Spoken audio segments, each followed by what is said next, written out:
Bienvenue sur la chaîne de Ciel et Espace. Pensez à liker et à vous abonner à la chaîne pour suivre nos actualités et nous soutenir.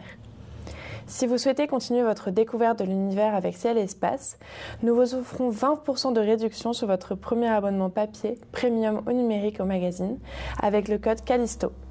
Vous recevrez Ciel et Espace tous les 2 mois directement chez vous et avec la formule premium et numérique, vous aurez accès à la version en ligne ainsi qu'à tous nos anciens numéros numériques, soit plus de 120 numéros. Nous allons nous présenter. Je vous présente Miguel Montargès, qui est astronome adjoint à l'Observatoire de Paris. Bonjour. Je te présente. Qui est j'ai pas fini. Qui est un spécialiste des étoiles évoluées. Vous allez voir de quoi il retourne.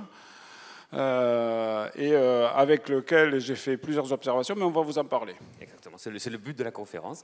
Et bien moi, je vous présente, je ne reviens pas que je fais ça, mais Philippe Hénarejos, qui est rédacteur en chef de Ciel et Espace. Ah oui. Et donc ben aussi, voilà, on s'est rencontrés dans ce genre de rencontres, justement. Et on a été conduits à observer ensemble, alors pour le plaisir, hein, aussi, pas que pour le plaisir d'ailleurs, j'y pense, en Espagne, oui. C'était pas que pour du plaisir. Là. Ah oui, alors en Espagne, il faut quand même, on peut pas dire ça comme ça. J'ai pas trop envie d'en parler, moi. Mais c'est pas grave, la presse va en parler pour toi. D'accord, très bien, merci. En Espagne, c'était pour aller voir une occultation d'une étoile brillante par un astéroïde. Moi, j'étais là en tant que journaliste pour faire un reportage que vous avez peut-être lu dans Ciel et Espace. Si ce n'est pas le cas, courez-y. Et en tout cas, non, ce qu'on voulait partager avec vous aujourd'hui, c'est le fruit de notre rencontre, qui est la rencontre d'un astronome professionnel, d'un journaliste au départ. Au départ, on est interlocuteur. Et puis, c'était en 2017, hein, oui, c'était en 2017 à la SF2A à Paris. Et puis, il se trouve qu'en tant que rédacteur en chef de Ciel et Espace, en plus, je suis un peu astronome amateur. Donc, on s'est retrouvés à faire des observations. Et puis, puisque moi, en plus d'être astronome professionnel, je suis aussi un peu astronome amateur. Voilà. Donc, vous voyez la confluence. Et de cette expérience-là, de cette rencontre, il est né une manière pour nous d'observer le ciel qui a été un peu différente, qui a été contrainte par le fait que nous observons en région parisienne. Alors, évidemment, ça exclut beaucoup de choses du ciel profond, mais pas totalement, vous allez voir. Et que donc, on s'est mis à rechercher des cibles plus originales. Alors ensuite, il y a eu aussi une autre contrainte, on peut le dire, c'est que on utilise majoritairement les télescopes du campus de Meudon de l'Observatoire de Paris, qui sont anciens, mais surtout qui ont des focales qui ne sont pas sous les 8 mètres. Donc on a des focales entre 8 et 22 mètres. Donc vous imaginez bien que le grand champ, c'est pas l'ambiance, quoi. Voilà. Et donc, chemin faisant, en faisant ces observations, on s'est posé des questions sur les cibles qu'on recherchait. On recherchait des cibles accessibles pour nous, pour ces télescopes-là qui grossissent trop, en fait, pour ce ciel qui est entaché de nuisances lumineuses. Et c'est ce que nous allons vous faire partager aujourd'hui, parce que je sais que nous ne vivons pas tous à la campagne sous un ciel pur. Et donc, je pense que quand on observe, nous, on s'est posé des questions sur les astres qu'on voyait. Et donc, on s'est aperçu qu'en creusant les informations sur les astres qu'on était en train d'observer, ça les rendait encore plus beaux. D'où le titre de cette conférence, qui est « Voyage dans la beauté du ciel », qui a l'air un peu comme ça éthéré. On ne sait pas trop de quoi on va parler, mais en fait, on va vous raconter notre expérience d'observateur, de manière à vous inciter éventuellement à avoir cette approche. Voilà. Et on va aussi essayer de vous montrer pourquoi ces cibles sont intéressantes du point de vue scientifique. Donc, chaque cible, on va un peu l'approfondir et voir ce qu'il y a derrière, pourquoi elle est belle. Donc, c'est toujours des cibles, quand nous on les regarde ou quand on les fait regarder, il y a toujours les fameux effets waouh, on regarde, on se dit mais c'est beau. Et en plus, quand on comprend, eh ben, c'est encore plus beau. Absolument. Et donc, comme on vous a parlé de rencontres, la nôtre, mais c'est aussi la vôtre. Je crois qu'aujourd'hui, nous avons... Attends, quand même, ouais. T'as oublié quand même des choses très importantes. C'est pour ça qu'on est deux, parce que... Oui. Donc, on est aussi là pour faire vivre un accord cadre qui existe entre nos institutions, entre l'Observatoire de Paris, PSL, et l'Association française d'astronomie. Donc d'où ces deux images, en fait, si vous ne connaissez pas, vous avez la grande coupole de Meudon ici à gauche, et à droite, c'est la coupole du parc Montsouris, en face des locaux de Ciel et Espace. Absolument, et c'est un accord qui a été signé il y a 2 ans, ici même, voilà. au rencontre du Ciel et de l'Espace. Donc on le concrétise maintenant. Voilà. Et ensuite, il y a aussi quand même un autre accord important. Là, je te laisse en parler, c'est toi qui en parles le mieux. Donc, voilà. Ça parlera très peu ici, mais vous êtes habitués à certains régionalismes particuliers. C'est un accord, comme vous voyez, les petits drapeaux occitano-catalans ou catalano-occitans. Catalano-occitan, je crois qu'on avait dit. Mais bon. Puisque nous sommes voisins par ailleurs, nous sommes voisins à Paris, mais nous sommes voisins en province, entre les Pyrénées-Orientales et l'Aude. Et nous nous sommes rencontrés d'ailleurs là-bas à l'occasion du festival que Miguel a organisé dans la ville de Collioure, dans les Pyrénées-Orientales. De la plage aux étoiles. Voilà. Donc, allez, on peut partir. Donc il y a marqué qu'il faut mettre les téléphones en silencieux, mais que vous devez vous préparer à scanner un QR code. Pourquoi ? Eh bien voilà, le QR code, je vous invite à le scanner. Et bon, je laisse un peu ça. Vous allez voir, vous êtes tombé sur une page qui vous dit il n'y a pas encore de questions actives, c'est normal, on va l'activer. Mais on va essayer d'apprendre à vous connaître, de voir si on a affaire à des gens qui ont déjà observé, qui n'ont pas observé. Et puis il y aura d'autres petites choses dans le reste de la conférence, parce qu'on veut avoir ce lien, voilà, briser le mur de la salle et interagir avec vous. Donc je vois qu'il y a encore des téléphones levés, allez-y, si vous le scannez. Vous pouvez aussi utiliser directement le site internet wooclap.com et avec le code événement. Il n'y a pas de réseau. Alors normalement, vous pouvez avoir du réseau SFR, j'ai vu qu'il y en avait hier, il y a la 4G, il y a la 5G, il y a les hotspots Wi-Fi de la Cité des Sciences qui étaient actifs hier, donc normalement ils le sont encore aujourd'hui. Donc normalement, il y a du réseau, on a fait le test hier. Mais c'est de l'inédit ici, donc on a voulu, avec cette conférence, faire quelque chose d'un peu nouveau, on va dire. Disons de moins linéaire. Tous les deux, nous avons déjà fait plusieurs conférences où on était en solo. Et donc, on voulait un échange, mais un échange aussi avec vous, puisque vous savez que, par tradition, ici, il n'y a pas de séance de questions à la fin. Alors, nous, on a un peu contourné les règles de cette manière. Allez, quand on arrive à 200, on va passer à la première question. Allez, encore. Ah, ça stagne. 194. On dirait qu'on fait un plein de carburant là d'une fusée, tu sais. Allez, 200. Voilà. Le plein est fait, on peut lancer. Et donc normalement sur vos téléphones, maintenant vous voyez la première question qui doit s'afficher et on vous demande, avez-vous déjà observé au télescope pour voir à qui on a affaire? Et voilà, et vous voyez en direct. Ouh là là, donc on est en rencontre du ciel et de l'espace, parce que le numéro 4 là, il a bien monté. Il continue à répondre, il faut que tout le monde réponde. 120, 209, c'est marrant, et donc ça stagne un peu. Donc on a majoritairement des astronomes-amateurs, mais on a quand même aussi des gens qui ne se considèrent pas astronomes-amateurs, mais qui ont observé plusieurs fois, mais peut-être lors de soirées d'observation de l'AFA ou d'autres événements. Voilà, il y a quelques personnes qui ont observé une seule fois et non jamais. Alors évidemment, la conférence elle est ouverte à tout le monde, donc tout le monde devrait s'y retrouver. Il y a encore plein de gens qui n'ont pas répondu, donc tout peut s'inverser. Il n'y a pas de grands électeurs ici. Allez, votez. C'est du suffrage universel direct. Voilà, ça monte. Regardez, là, le 3 et le 4, ils peuvent sans problème s'inverser, là. C'est vrai que... 175, 176, bon, on va voir. Bon, la tendance a l'air de... Ouais, il y a quand même une tendance. Mais bon, on a quand même majoritairement des observateurs. Et bien, c'est bien. Parce que aussi, ce qu'on va vous montrer, tu le disais, on va faire un itinéraire bis dans le ciel qui va un peu sortir des sentiers battus. En tout cas, on va essayer. On va essayer, en tout cas. Et alors, on va s'arrêter là, je pense, mais c'est déjà une petite expérience intéressante. Et là, il y a un écran, vous allez pouvoir le voir pendant toute la session. Le QR code sera visible sur toutes nos diapos. Et c'est pour que vous puissiez déposer vos questions tout au long de la conférence, quelque chose qui n'a jamais été fait ici, et à la fin de la présentation, qu'on a normalement calibré pour ne pas être trop longue, on espère, vous pourrez... Alors, ça oui, bon, on va pas y répondre. Bon, on va changer d'écran. Voilà. On va changer d'écran. On arrête là. Et donc, on répondra aux questions après. C'est parfait. Oui, c'est bon. Voilà. Laissez-en pour Philippe aussi, mon Dieu. Voilà, bon, très bien. Et donc, à la fin, on pourra répondre à vos questions. Bien. Ça nous apprendra à vouloir innover. Tu vois, je ne peux pas rougir, mais je sens que j'ai chaud, là. Ça nous apprendra à pouvoir voilà, innover. Ben oui, sans filet, la cascade bon. Sans filet. Donc, sans transition, la suite. Hein. Sans transition, la suite, exactement. Bon, alors.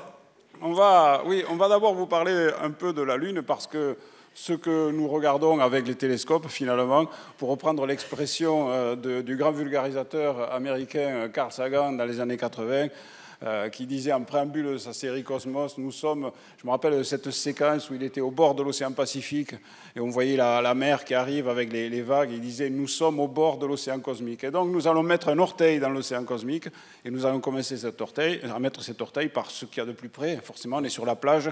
Oui, à Collioure. Voilà, à Collioure. Il n'y a pas trop de vagues d'ailleurs, c'est très voilà. Bien. Et donc, le premier pas, c'est la Lune, évidemment, que des astronomes amateurs chevronnés observent, mais que le néophyte observe en premier. Alors moi, j'étais astronome amateur, j'ai observé la Lune, j'ai montré la Lune avec des télescopes à Meudon, à Collioure. Mais au fond, bon voilà, moi, on se balade sur le Terminateur, on voit quelques mers, des cratères, des montagnes.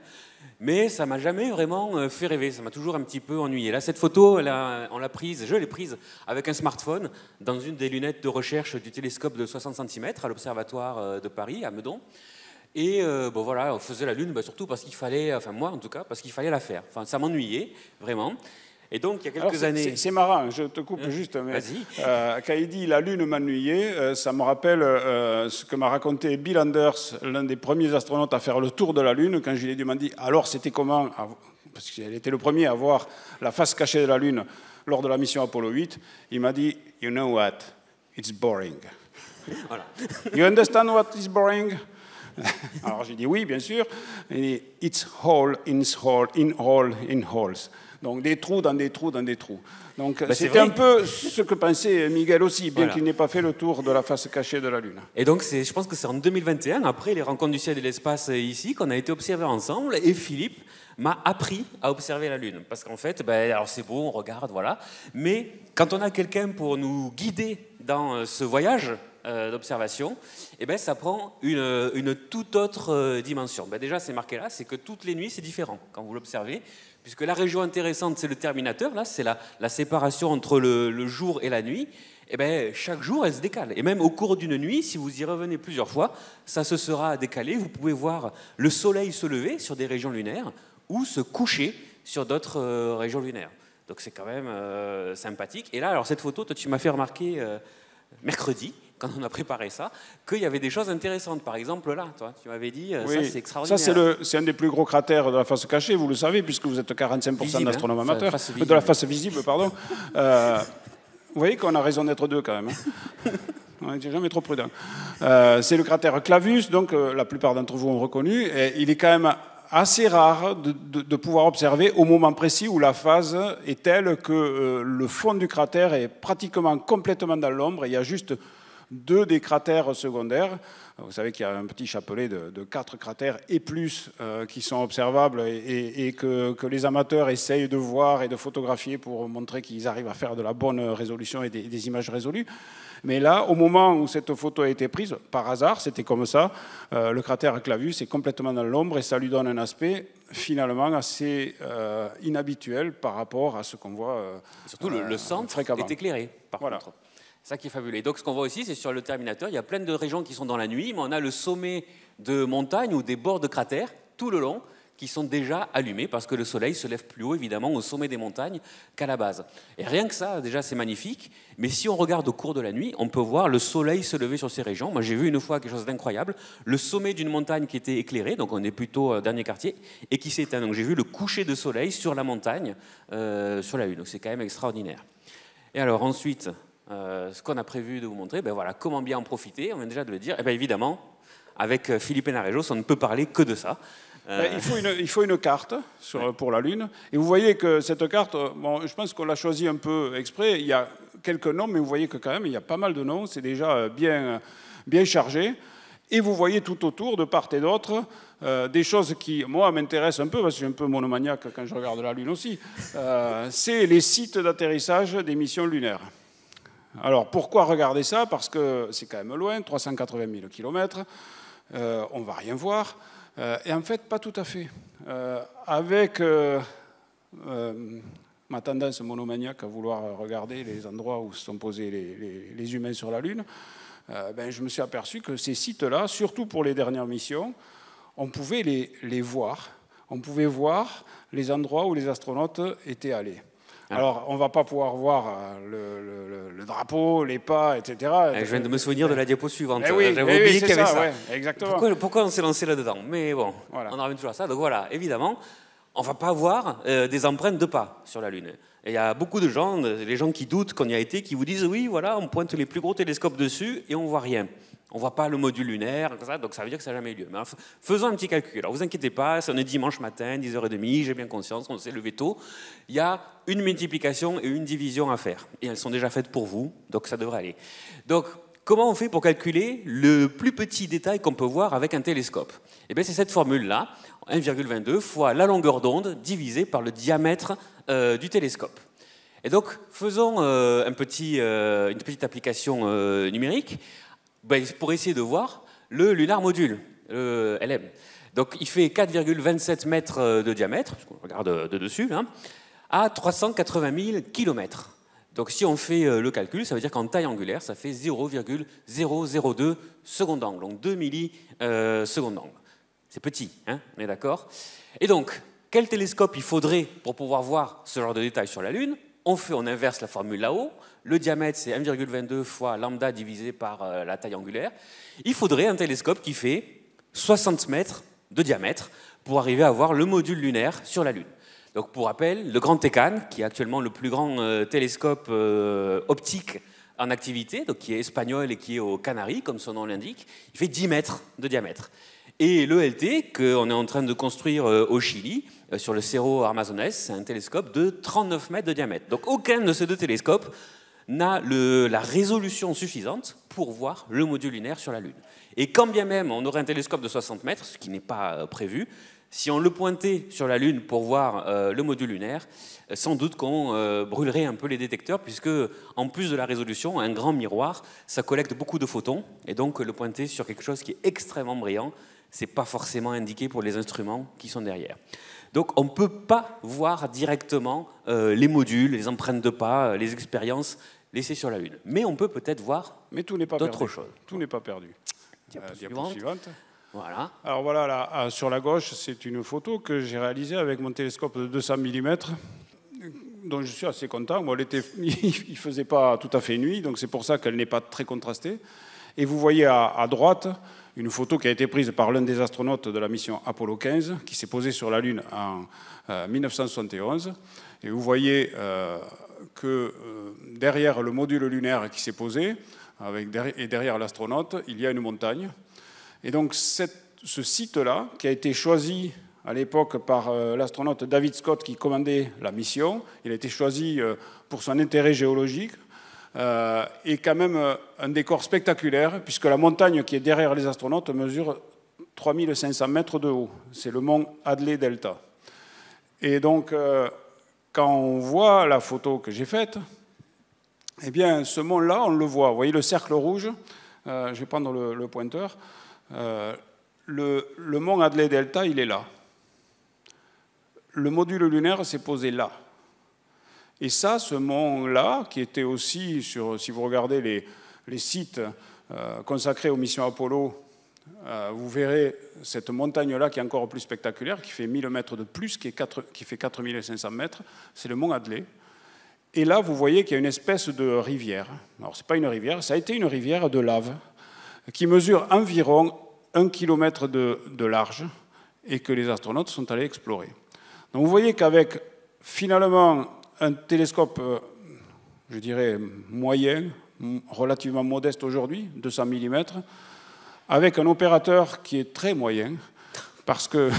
il fait quand même du suivi manuel. Oui, mais bon, j'applique quelques recettes que mon collègue Jean-Luc Dauvergne m'a données, mais c'est tout, je ne fais pas de traitement d'image et tout ça. On arrive quand même déjà à voir les endroits où se sont posés les astronautes. Alors, on ne voit pas le module lunaire, bien entendu. On identifie l'endroit qui est là, et toutes les petites randonnées qu'ils ont faites avec ceci, cet élément, qui est le Lunar Rover Vehicle, qui était donc leur véhicule tout-terrain, qui leur a permis de parcourir environ 26 km au cours de la mission pendant 3 jours. Et donc ils se sont éloignés à plus de 4 km, 5 km de leur module lunaire. Et 5 km, quand vous regardez dans un télescope d'amateur, c'est déjà quelque chose qui peut être résolu. Avec l'œil, il faut grossir beaucoup et il faut avoir un bon seeing, c'est-à-dire un ciel très stable. Mais en imagerie, si vous avez de la focale, c'est quelque chose que vous voyez, puisque entre là et la base du mont Adler Delta, on voit bien une différence. Donc on voit les paysages que les astronautes sont allés explorer. Alors, je vous ai montré ce que j'ai fait, mais on va progresser, vous allez voir. Ça, c'est un autre amateur. On a trouvé ça sur Internet. Quelqu'un qui s'appelle Carmelo Zanelli, à Palerme, qui a un télescope de 50 cm. Et il a pris une photo de la même région. Vous voyez que c'est déjà beaucoup plus résolu, puisque l'endroit où se sont posés les astronautes, c'est là. Ils sont allés jusqu'au bord ici. Ils sont allés presque jusqu'à ce cratère-là, qui s'appelle Saint-Georges. Tiens, pour la petite histoire, il a été nommé par l'équipage parce qu'il y avait un pari. À l'époque, les astronautes aimaient bien faire des paris entre eux. Et il y avait une bouteille de Nuit Saint-Georges à la clé. Et donc, mais les Américains sont fâchés avec les S. Donc, il s'appelle Saint-Georges sans S à la fin. Non, il y a une faute. Donc ça, c'est le cratère à Saint-Georges qu'ils devaient aller explorer. Bon, ils n'y sont pas arrivés, ils se sont arrêtés un peu avant. Et puis ensuite, ils ont traversé ici, on le verra sur une autre image, un petit groupe de petits cratères. Et ils sont montés sur les pentes du mont Adler Delta pour aller trouver ce pourquoi ils étaient venus. C'est les plus anciennes roches de la Lune. Enfin, ils pensaient à l'époque. Les plus anciennes ont été trouvées lors des missions suivantes. Mais à l'époque, c'était la plus ancienne, ce qu'ils ont appelé la roche de la Genèse, qui était un morceau d'anorthosite qui est de la croûte cristalline initiale de la Lune.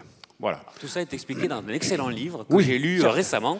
Ils ont marché sur la Lune, qui n'est écrit par Philippe Hénarejos. Et donc, vous voyez, attendez, voilà, le LEM s'est posé à peu près là.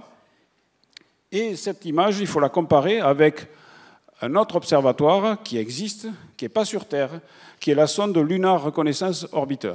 Et vous voyez que là, on a un télescope depuis la Terre avec l'atmosphère qui brouille quand même l'image de 50 cm.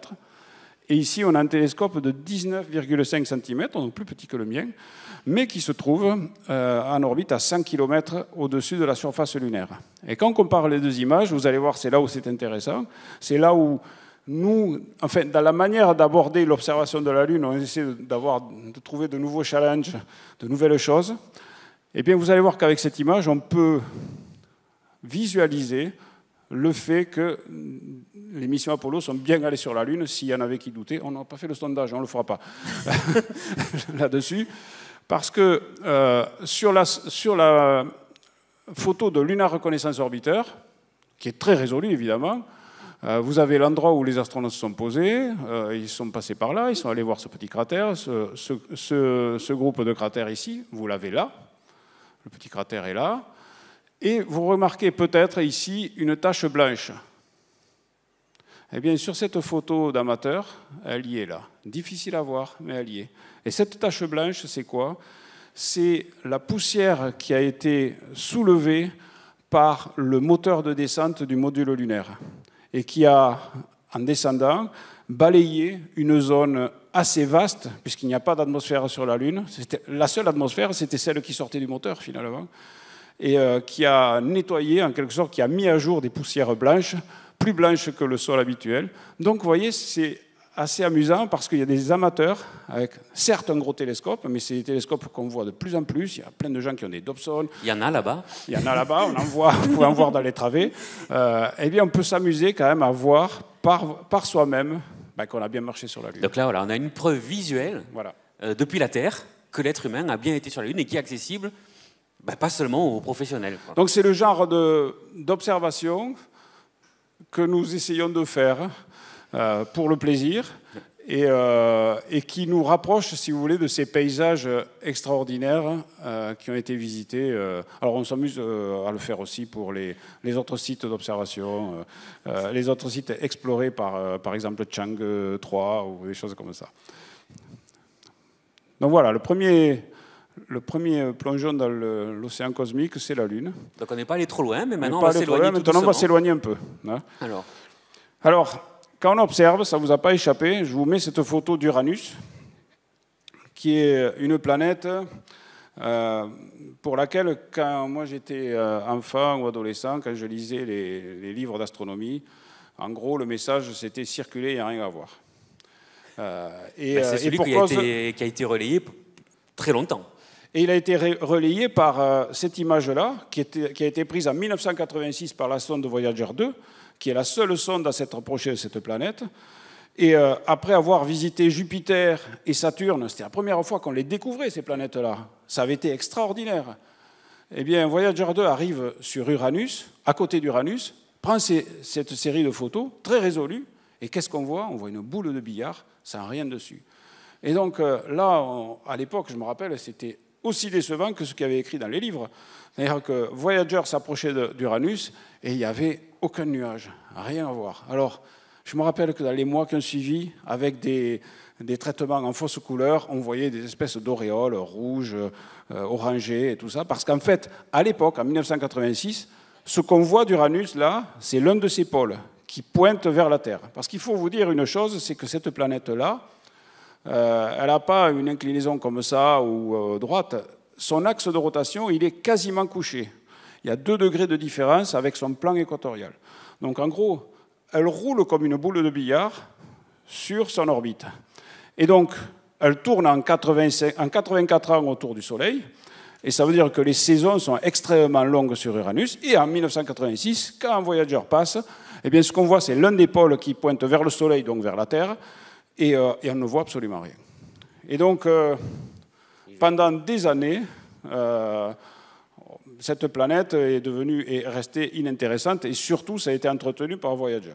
Alors, peut-être diapo suivante, voilà. Entre-temps, Voyager est parti, plus aucune sonde n'est en partance pour Uranus, mais il y a des progrès de l'observation, notamment avec des télescopes au sol. Il y a le Keck, le VLT, qui ont observé cette planète-là, et évidemment, il y a le télescope Hubble. Et vous voyez là une série de 3 photos, où dans l'intervalle, on s'aperçoit que, notamment sur l'image 2005, il y a d'autres images qui ont été prises par le Keck ou le VLT, on voit des nuages plutôt brillants, et on se dit, tiens, Uranus n'est peut-être pas si ennuyeuse que ça. On a commencé par les 2 astres les plus ennuyeux, la Lune et Uranus. Et donc, on voit qu'il y a une espèce de météo, et vous remarquerez peut-être sur ces 2 images que sur la partie gauche, on voit que le disque d'Uranus, il est un peu plus clair. Eh bien, je vous parlais des saisons tout à l'heure, en 2003, 2005, 2007, eh bien, le pôle ne pointait plus vers le Soleil, mais il était de profil par rapport à nous. On voyait pratiquement les 2 pôles, pas tout à fait.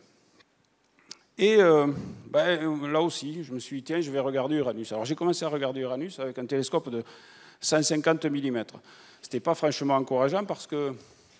Un télescope, d'ailleurs, dont Miguel va pouvoir vous parler, mais ce n'était pas encourageant parce que c'était un petit télescope et c'était évident, Uranus, il n'y avait rien à voir dessus. Et quelle n'a pas été ma surprise quand, en regardant, je crois que c'était un grossissement de 300 fois, c'est gros pour ce télescope-là, mais en fait, le signe était bon, depuis la région parisienne, je me dis, tiens, quand même, cette planète, elle a l'air un peu plus claire d'un côté que de l'autre. Je regarde bien, tout ça. Alors, je vais vérifier dans le stellarium, donc il n'y a pas d'a priori. Et quand je vois dans le stellarium, dans l'orientation, effectivement, je vois qu'il y a un côté qui est plus clair que l'autre, parce que le pôle, qui a entre-temps bougé depuis cette époque-là, se trouve du côté où je l'avais vu. Et donc, je me dis, visuellement, il y a au moins un détail à voir sur Uranus, contrairement à tout ce que... Donc ce n'est pas une boule uniforme et inintéressante. Complètement lumineuse. La première des choses que j'ai oublié à voir sur Uranus, vous le voyez sur cette image, c'est la couleur. La couleur, en astronomie, c'est quand même quelque chose de rare. vous avez Tout Mars, est gris, quoi. Tout est gris, parce que c'est simple, l'œil humain, il n'est pas très sensible aux basses lumières, donc il y a bien des couleurs que vous voyez sur les photos de nébuleuses de Hubble, etc., mais c'est quand même des couleurs qui sont bien rehaussées, et des couleurs véritables, on n'en voit pas trop. Il n'y a pas beaucoup d'astres. Uranus est l'un d'eux. C'est quand même étonnant de voir, même si on ne voit pas de détails dessus, avec un petit instrument, quand vous regardez cette planète, vous dites « Ah, il y a cette coloration turquoise. » Qui est celle des livres. On reconnaît, qui est celle des on la livres, reconnaît. qui est celle de Voyager et qui est celle des télescopes, des grands télescopes. Et alors? Et voilà. Alors voilà, quand je vous disais le pôle est visible, vous le voyez sur cette image. C'est une image prise par un amateur, encore une fois, avec un télescope de 444 mm d'un Dobson. Donc c'est un gros instrument. J'ai essayé de faire les mêmes, ça n'a pas marché, donc je ne vous présente pas le résultat. Mais vous voyez que sur le côté droit, alors ça dépend s'il y a des renvois coudés, des choses comme ça, sur le côté droit, en tout cas, il y a un rond qui est un peu plus clair. Et bien ça, c'est le pôle d'Uranus, c'est tel qu'il est actuellement. Alors quand j'ai fait mon observation avec le télescope de 150 mm, c'était il y a quelques années, et bien la saison, elle a beau évoluer lentement, elle évolue quand même sur Uranus. Donc cette histoire de pôle qui pointe vers nous, j'ai regardé, ça va durer jusqu'en l'an 2040. Donc vous avez le temps de vous exercer. Par contre, il va y avoir un petit moment qui commence peut-être maintenant, où c'est moins évident, parce que le pôle, il va passer quasiment au centre de la planète, et là, ça va être quelque chose de parfaitement concentrique, donc peut-être plus difficile à voir, mais qui sera possible de photographier, je pense. Et si mes souvenirs sont bons, nous, on l'a vu, justement, la fameuse nuit de 2021, on avait pointé Uranus, et on avait réussi à voir qu'il y avait une région plus claire, effectivement. Absolument. Et donc, voilà, donc... il faut toujours aller à la source, il faut toujours aller observer et oublier, finalement, pas oublier, mais relativiser ce qui a été écrit dans les anciens bouquins et l'impression qui a été renforcée par Voyager. Et y retourner aussi plusieurs fois, puisque le spectacle va changer aussi au cours du temps. Absolument. Et donc oui, il y a aussi autre chose qui est là. Donc on peut voir toute la famille des satellites d'Uranus. Alors nous, on a réussi à en voir une fois à l'oculaire, et là, toi-même, tu n'en revenais pas. Ouais. Donc ces deux-ci, là, nous, on a réussi à les apercevoir à l'oculaire. Donc on a vu des satellites d'Uranus. Tu me disais que c'était quand même assez rare. Ils sont quand même pas brillants. Je crois qu'ils sont au-delà de la magnitude 14. Donc visuellement, il faut quand même un gros télescope. Nous avions un gros télescope, 60 cm. Il faut un ciel stable. Mais ce qui est intéressant, par exemple, sur les satellites d'Uranus, c'est qu'on fait parfois des vidéos sur les satellites de Jupiter. Alors c'est très beau, ils passent devant, il y a les ombres qui se projettent, etc. On est dans le plan, donc c'est beau. Et bien là, on n'est pas dans le plan, on est dessus. Donc si on arrive à prendre une série de photos au cours d'une nuit assez longue d'hiver, par exemple, bientôt, on doit pouvoir avoir la vision de ces satellites qui tournent autour d'Uranus, comme ça, vu de dessus ou de dessous, parce que je ne sais pas si c'est le pôle sud ou le pôle nord qu'on voit actuellement, peu importe. Pas vraiment important. Et donc, il y a ça comme challenge à voir. Alors, je ne vous cache pas qu'il faut maîtriser la photo planétaire. Et je pense qu'il faut un moteur de suivi. Là, je ne peux pas faire ça avec le suivi. Mais il y a de très bons tutos maintenant qui expliquent comment faire sur Internet, certaines de ciel et espace. Voilà. Et défi ultime, puisque vous êtes 45% d'astronomes amateurs, essayez de voir les anneaux d'Uranus. Alors là, il vous faut peut-être un télescope de 300, j'en sais rien, mais avec les bons filtres qui vont bien. Mais vous avez certainement tous vu la photo récente du JWST qui montre les anneaux d'Uranus qui brillent presque plus que la planète. Bon, le JWST, il est sensible à l'infrarouge. Donc ça indique quelque chose sur les filtres à utiliser, mais j'ai déjà vu récemment quelques photos d'amateurs qui ont l'amorce des anneaux d'Uranus. En infrarouge. En infrarouge. Voilà, donc si le cœur vous en dit, cette planète mérite notre attention, d'autant que les astrophysiciens essayent de monter une mission pour aller la revoir, qui s'appelle... UOP, donc Uranus Orbiter Probe. Alors, Uranus Orbiter, ça veut dire qu'on va se satelliser autour d'Uranus, comme Cassini a pu le faire autour de Saturne. Et Probe, ça veut dire qu'il va y avoir une sonde, un module, a priori, si ça se fait, c'est pas financé, hein. C'est pas pour tout de suite non plus, qui va descendre dans l'atmosphère d'Uranus pour aller en voir la composition et révéler l'origine de ces planètes. En quoi c'est intéressant? Après tout, vous allez me dire, c'est à 2 milliards de kilomètres, on s'en fiche un peu, il ne se passe pas grand-chose, malgré ce que vous essayez de nous dire. En fait, Uranus, c'est un prototype de planète qu'on découvre par dizaines avec les télescopes modernes autour d'autres étoiles. Les planètes les plus représentatives dans les exoplanètes, c'est celle-là. On ne trouve pas de Terre, on trouve des Jupiters chauds, vous le savez, mais ce n'est pas une majorité, c'est les premières qu'on a trouvées, mais ce n'est pas les majorités. Et le plus grand échantillon, ce sont ces planètes-là. Donc, est-ce que ces planètes-là nous racontent quelque chose dans l'histoire de la formation des planètes et du système solaire? Voilà pourquoi il est intéressant d'aller voir Uranus. Alors j'ai oublié de te piéger quand on a parlé de la Lune.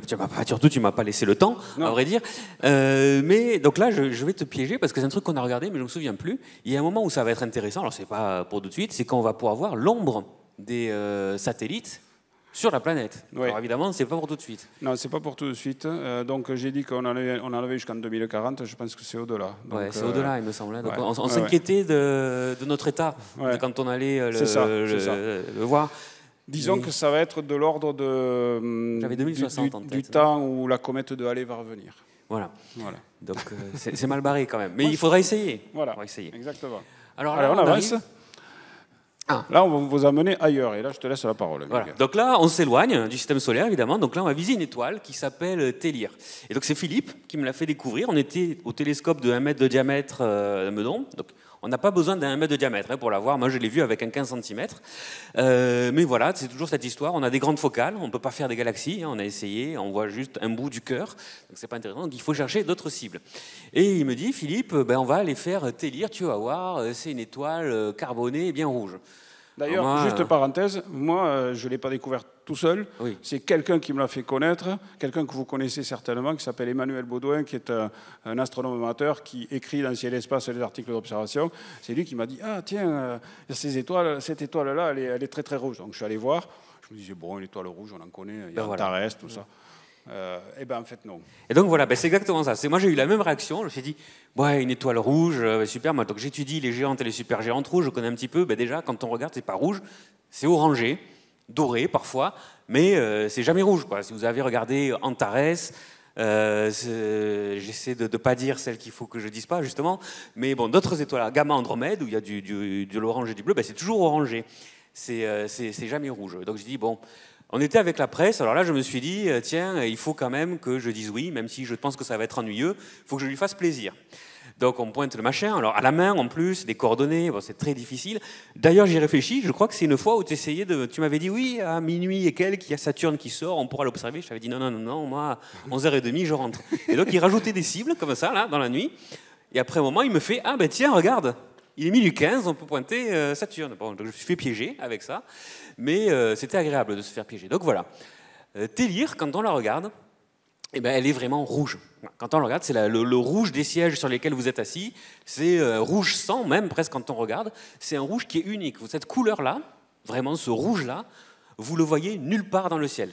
On a fait plein d'observations l'un et l'autre. On vous parlait d'émotion tout à l'heure. Ouais. Moi, quand j'observe cette étoile, j'ai l'impression d'avoir une pierre précieuse qui est là en face de moi. C'est un rubis. Un rubis. Un grenat. Catalan. Et donc là, quand on a fait cette image, c'était le 4 novembre, c'était lundi, pour la conférence, vous voyez, on n'était pas en retard. Donc je l'ai faite à Meudon avec des collègues là-bas à l'observatoire. Là, c'est un 35 cm de diamètre. Et dit, on va faire cette étoile. Pareil, c'était un peu ennuyeux.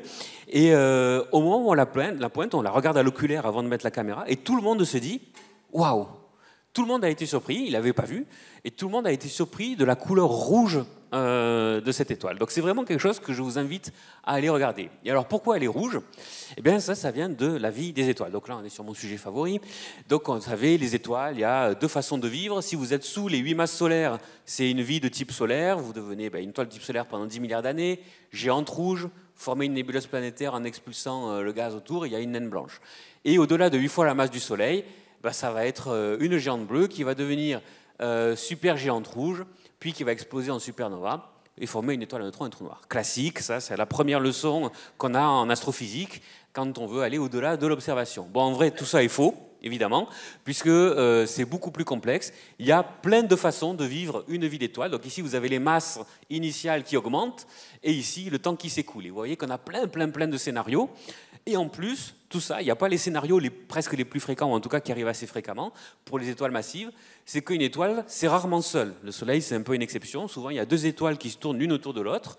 Et si elles sont trop proches, elles vont interagir, échanger de la matière. Et tout ça, là, vous pouvez l'oublier, évidemment, puisque la masse de l'étoile va changer, la chimie de l'étoile va changer. Elles vont vivre une autre vie dès qu'elles sont ensemble, comme des êtres humains, finalement. Et donc nous, on va être là, ici, sur la branche du Soleil, et même un peu plus massive. Donc les étoiles qui sont un peu plus massives que le Soleil, 3-5 fois la masse du Soleil, elles vont devenir des géantes rouges, initialement riches en oxygène, et ensuite elles vont être riches en carbone. Et elles vont expulser de la matière, du gaz, qui sera plus riche en carbone. Et ça change tout. Parce que là où vous aviez une étoile qui était simplement orangée du fait de sa température, vous allez avoir, à partir de ce gaz riche en carbone, de nombreuses poussières qui vont se former et qui seront riches en carbone. Là, on peut imaginer la surface d'une étoile par des simulations d'une géante rouge, à quoi ça ressemble. Vous avez ces mouvements de matière, ces pulsations et cette convection avec de la matière qui va quitter l'étoile. Le gaz autour de l'étoile va former de la poussière. Et la poussière va, vous le savez, ça va diffuser la lumière de l'étoile. Et on le voit très bien dans l'atmosphère. Quand le Soleil se couche, il y a plus de diffusion dans l'atmosphère. Vous avez le bleu de la lumière du Soleil qui n'est plus transmis par l'atmosphère. Vous voyez un Soleil rouge. Eh bien, imaginez, vous partez d'une étoile qui est déjà orangée, vous mettez de la poussière devant, et le peu de vert et de bleu qui reste est diffusé par la poussière, et tout ce qui vous reste, c'est quelque chose de rouge, mais vraiment rouge, encore une fois, j'insiste. Je suis sûr que quand vous allez l'observer, vous allez être surpris de voir sa couleur rouge. Oui, on observe à travers un rideau de poussière, finalement, c'est ça? Exactement. Alors voilà, donc là, on revoit de nouveau cette couleur. Alors, qu'est-ce qu'on avait prévu ensuite? Ah oui, celle-là. Ouais. Pour quasi finir, c'est évidemment quelque chose que les 6% de gens qui n'ont jamais regardé dans un télescope doivent voir, c'est la nébuleuse d'Orion. Non, attends, on n'est pas sur la nébuleuse d'Orion, là. On est là. On est dans l'Éridan. Ah oui, on est là dans l'Éridan. Mais moi, j'ai vu Orion. Alors, allons-y. Tu as fait une montargesse, là. Oui. Tu as vu Orion, et hop, tu es parti sur Orion. Non, il faut aller dans l'Éridan. Et donc l'Éridan, il y a ce système triple que tu m'as fait découvrir aussi. Et que moi j'ai découvert dans un vieux grimoire que certains connaissent peut-être, que je cite parfois dans des conférences, qui est le guide en 3 volumes du ciel de Burnham, qui est en anglais, qui est écrit en caractère courrier, qui a été édité en 1966 et dont la dernière édition remonte en 1977. Aux États-Unis, c'était Jimmy Carter qui était président, c'était d'autres temps.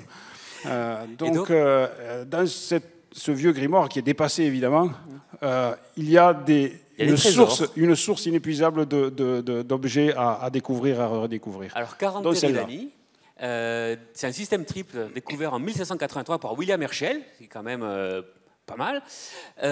Et donc, quand on l'a observé en 1910, alors c'est pas moi, on a fait un spectre, on a décomposé la lumière du système, eh bien, on a découvert dedans qu'il devait y avoir une étoile brillante, une étoile surtout chaude, de 7500 à 10 000 degrés. Et normalement, quand on regarde la physique des étoiles, plus c'est chaud, plus ça brille. Or, qu'est-ce qu'on a dans le système? L'étoile la plus brillante du système, si on fait son spectre, c'est 3500 à 5000 degrés. Donc on est loin du compte. Alors bon, on regarde, qu'est-ce qu'on a? On voit que l'autre, elle est séparée là d'1 minute 23 secondes. Il y a une rouge là, très peu lumineuse, et ça, c'est forcément quelque chose qui fait moins de 3500 degrés. Et donc on est à la recherche d'une étoile qui est très chaude, et qui est pourtant minuscule et qui est très peu lumineuse. Donc, vous me voyez arriver de très loin, normalement, c'est celle-là, évidemment. Et donc, c'est une naine blanche qui est extrêmement chaude, qui va même à 15 000, 16 000 degrés. Et donc, ce paradoxe, pour le résoudre, donc un système qu'on connaît depuis 1783, on fait un spectre en 1910, il a fallu attendre 1926 pour résoudre le problème, parce que cet objet, c'est une naine blanche. Et une naine blanche, c'est un objet quantique. C'est de la mécanique quantique qu'il faut pour comprendre ces objets. Tant qu'on n'avait pas la mécanique quantique, on ne pouvait pas concevoir ou imaginer ce type d'étoile et comprendre comment ça fonctionnait. Donc en fait, 40 Eridani, la composante ici, ça doit être la B, c'est la première naine blanche observée, mais pas comprise. Parce que évidemment, ensuite, il y a Sirius B, qui a été observé, qui est également accessible aux astronomes amateurs, sur laquelle on a vraiment beaucoup travaillé. Et ensuite, on est revenu, on s'est dit, mais oui, mais du coup, ça, c'est une naine blanche aussi. Et en fait, je me suis un peu renseigné, c'est la naine blanche la plus facile à observer du ciel. Donc si vous voulez en voir une, c'est celle-là. Ce n'est pas la plus proche, mais c'est la plus facile. Et en plus, il y a le contraste de couleurs qui est vraiment sympathique. C'est toujours, voilà, on dit on va observer des étoiles, c'est ennuyeux. On pointe le télescope, on regarde. Et il y a toujours ce moment où on dit waouh, parce qu'il y a quelque chose là qui est vaguement orangé, qui brille bien. Et quand on prend le temps de bien regarder, quand l'atmosphère se calme un peu, on voit qu'ici, il n'y a pas une étoile, mais il y en a deux. Et il y en a avec les deux avec des couleurs très différentes. Une blanche, vraiment, et l'autre qui est très très rouge. Alors juste pour info, si vous regardez ce système qui est très beau avec un petit télescope, vous risquez, et dans un ciel très moyen, vous risquez de ne voir que deux étoiles, la plus brillante et la naine blanche. La rouge, elle est plus difficile à voir à l'œil. Un ciel bien noir peut-être. Il faut un ciel bien noir voilà. pour ça, ou un télescope plus gros. Voilà. Mais en tout cas, ça c'est... On parlait d'émotion, on s'est dit, mais ouais, on est en train de regarder la première naine blanche qui a été comprise finalement et observée. On peut la voir quoi, de ses propres yeux, quoi, pas seulement en image. Ah oui, il y a autre chose que je voulais dire, que ce soit sur Télire ou sur celle-ci, les étoiles c'est moche quand on fait des images, c'est pas beau. Quand on regarde à l'oculaire, c'est vraiment ce que tu as dit tout à l'heure, des petits bijoux, un espèce de petit joyau qui brille au fond de l'oculaire.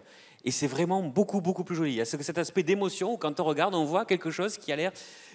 qui est beau, quoi. C'est juste beau. Il y a un rapport physique au ciel au moment où on observe à l'oculaire.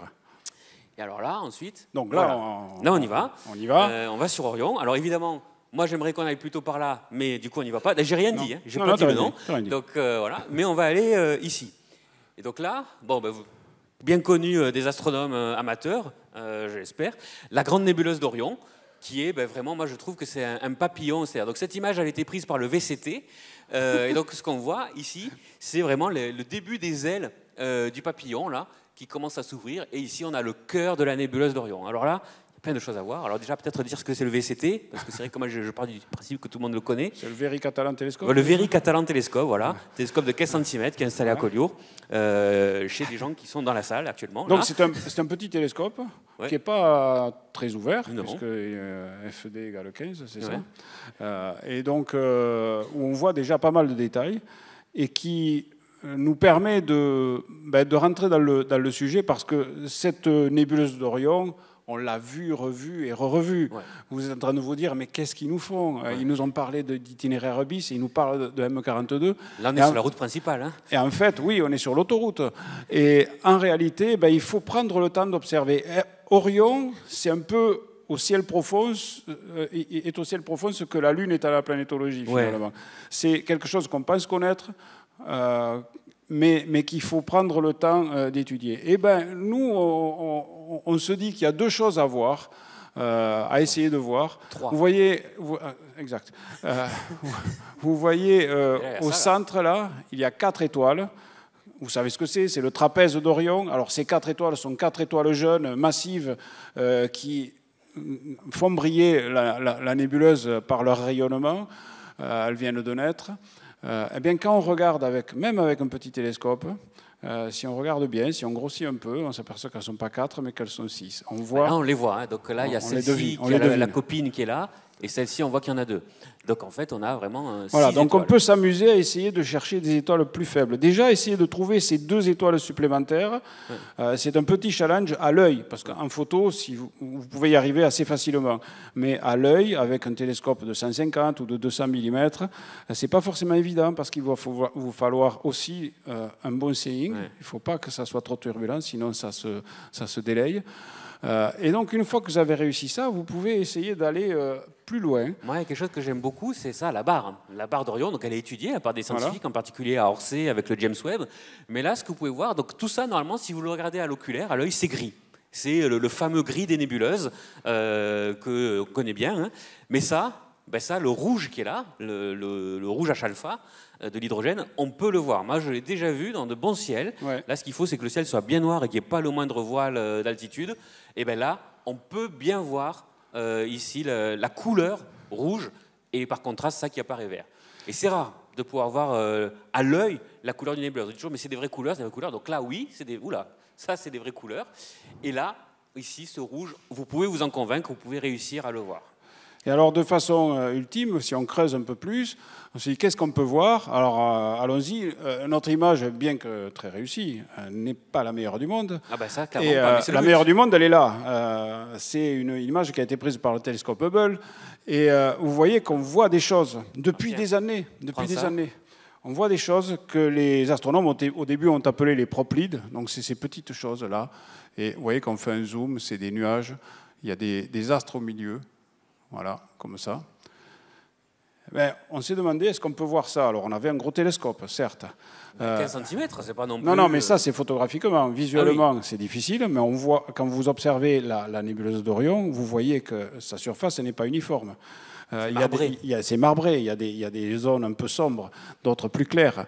Eh bien, si vous prenez une photo comme celle-ci du télescope Hubble, vous pouvez essayer de vous repérer par rapport au trapèze qui est au milieu, hein, qui est là.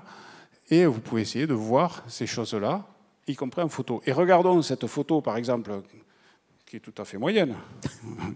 Tu vas le dire encore plusieurs fois, là? Non, mais il ne faut pas. Vous voyez, par exemple, celui-ci de Proplide, ben, il est là.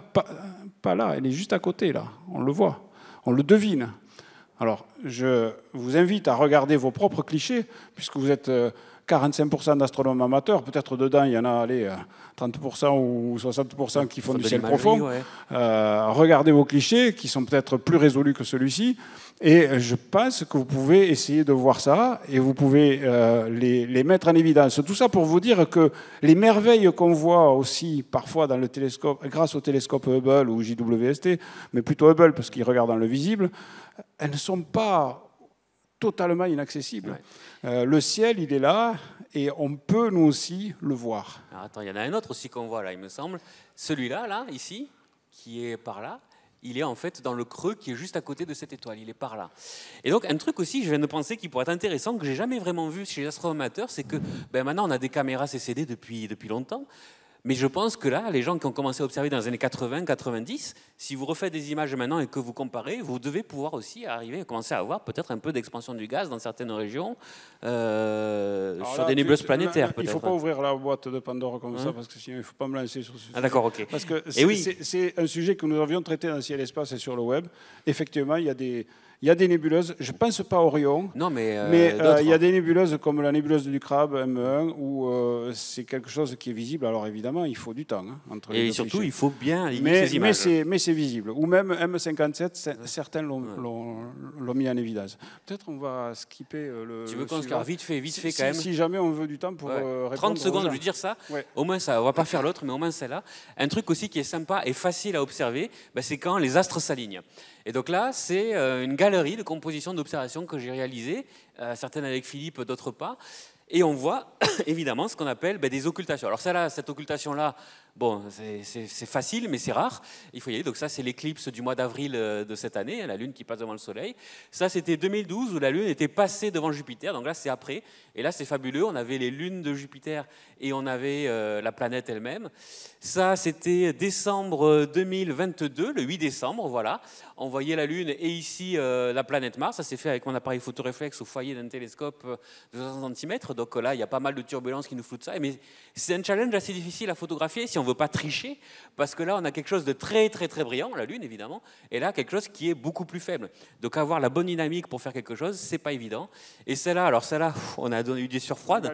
C'était au mois d'août de cette année. C'était Saturne qui sortait derrière la Lune. Ah bah tiens, oui, on a mis la vidéo, c'est vrai. On va quand même montrer celle-là. Ouais. Parce que ça me fait toujours la même émotion. Quand je vous voyez que ça tremble, forcément, on regardait un peu à travers les nuages, donc c'était quand même pas idéal. Hein. Oui, donc il y avait des nuages, il y avait de la turbulence. Il était 4 ou 4 heures du matin, 5 heures du matin. On a été vaillants. Hein. Le 21 août, on s'est levé, alors qu'il n'y avait pas beaucoup de chances de voir quelque chose. Et on va voir, donc là on est sur le bord de la Lune, moi je le vois, j'espère que vous le voyez aussi. On voit l'anneau de Saturne. On voit l'anneau qui est en train de sortir de derrière la Lune, ici. Donc moi, ça me fait toujours quelque chose quand même. Donc c'est beau, on peut voir. Et ça comme c'est une vidéo, c'est en temps réel. Ouais, c'est le temps réel. Effectif que ça prend pour que Saturne émerge du bord de la Lune. Alors ça aussi, vous posez des questions, ça c'est des poussières hein, sur le capteur. Oui, donc ma caméra elle était sale. on voit les... Ah oui, c'est vrai que c'était la tienne en plus. On voit les cratères de la Lune. Là, on a un peu d'ombre de la Lune encore. Là, c'est la partie nuit. Et donc, le bord de la Lune est là. Et là, on voit Saturne qui sort en temps réel. Donc là, moi, j'étais fou hein, derrière le télescope. J'étais comme Émilie Martin au lancement de la SLS. C'est vraiment, c'est beau. Enfin, et surtout, on voit la profondeur du système solaire, la Lune qui est juste à côté de nous, Saturne qui est loin derrière, qui est beaucoup plus grosse et qui pourtant apparaît si petite. Et voilà. Et donc là, on voit le disque de Saturne qui émerge complètement. On va jusqu'au bout. Est-ce que tu veux que j'interrompe pour montrer parce que ou alors tu peux parler. Enfin non, interromps. Ouais. Parce que on a quand même essayé de vous faire participer, donc il reste 5 minutes. Donc si quelqu'un pouvait mettre comme question, mettez la fin de la vidéo, ce serait bien. Alors, est-ce qu'il y a eu des questions sérieuses? Oula, j'avais peur qu'il n'y ait rien, moi, mais alors bon Dieu. Moi aussi, on t'aime aussi Philippe, ça va. Merci. Où peut-on se procurer une telle cravate? Sur Internet, j'ai plus le site Internet, on t'aime aussi coucou, on vous adore. Je parie que Télir sera au menu d'aujourd'hui. Ça, je me demande qui c'est qui l'a mis. Voilà. Pourquoi Vénus a toujours une atmosphère alors que Mars... Ah oui, mais alors ça, on sort un peu... on n'a pas 5 minutes pour ça. Bon, ça va. Alors, on va voir ici. Quid de la couleur de la Lune? C'est vrai que...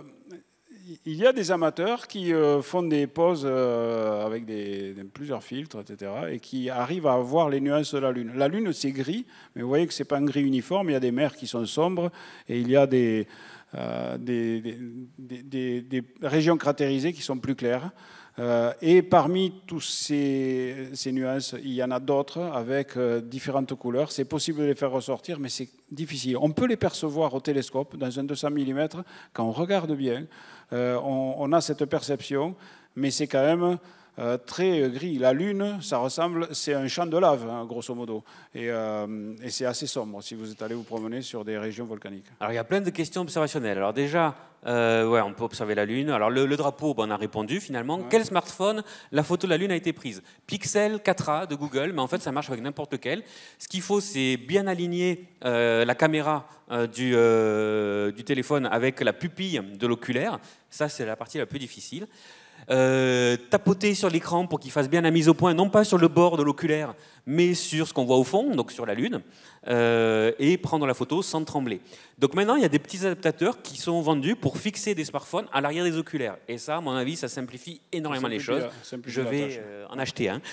Qu'est-ce qu'il y avait d'autre? Voilà, l'image à Lune a été prise avec quel type de télescope? Là, c'était ça, on a montré, hein, c'est du 400 pour voir vraiment les détails de l'atterrissage. Ouais, c'était un 400, 500 pour voir les très petits détails, et puis le reste, c'est du tout venant aujourd'hui, quoi, qui était extraordinaire à mon époque quand j'étais jeune, mais c'est du 200 mm, des choses comme ça. Et donc la lunette qui a montré l'image globale, c'est quoi? C'est même pas 10 cm, c'est du 7-8 cm, quelque chose comme ça.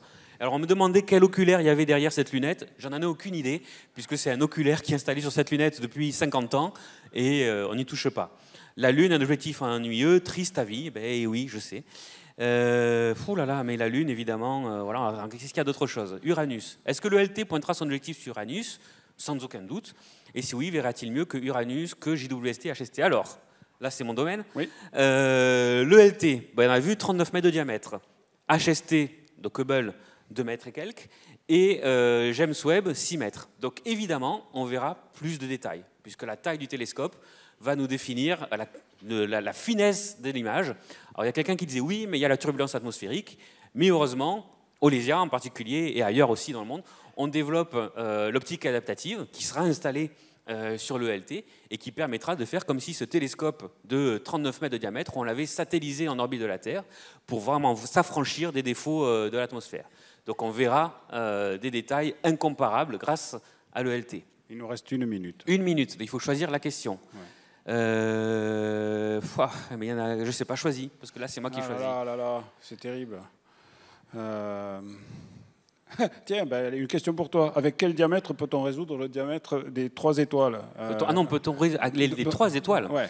De tête, là, déjà dans un 15 cm, on peut, quoi. Voilà, donc 10, 15 cm, petit télescope, pas le diamètre des étoiles, mais la séparation des étoiles. Avec un petit télescope, ça marche. Ce qui va compter, c'est de faire un bon pointage, parce qu'évidemment, ce n'est pas un truc très brillant, mais avec votre Goto 40 Eridani, il va la trouver, et avoir un ciel noir, parce que la principale, elle brille beaucoup, on peut la trouver.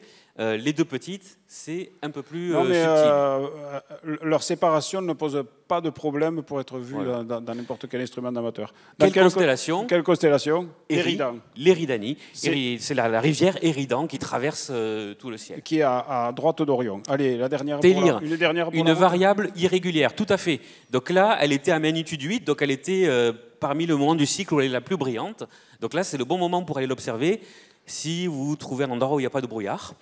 Et par contre, si vous attendez un petit peu, effectivement, elle peut être beaucoup plus faible, mais beaucoup plus rouge aussi. Et voilà, quand elle est plus faible, elle est plus rouge profond. Et c'est pas seulement parce qu'elle brille moins, c'est parce que la couleur change. Voilà. Donc quand elle est moins brillante, magnitude 9 environ, donc c'est quand même accessible par des télescopes d'amateurs, le rouge est encore plus profond. Voilà, bon, on a essayé. On a essayé. C'est la première fois qu'on faisait ça. On fera mieux la prochaine fois, c'est promis. On essaiera. Voilà. Voilà. Merci. Merci à vous.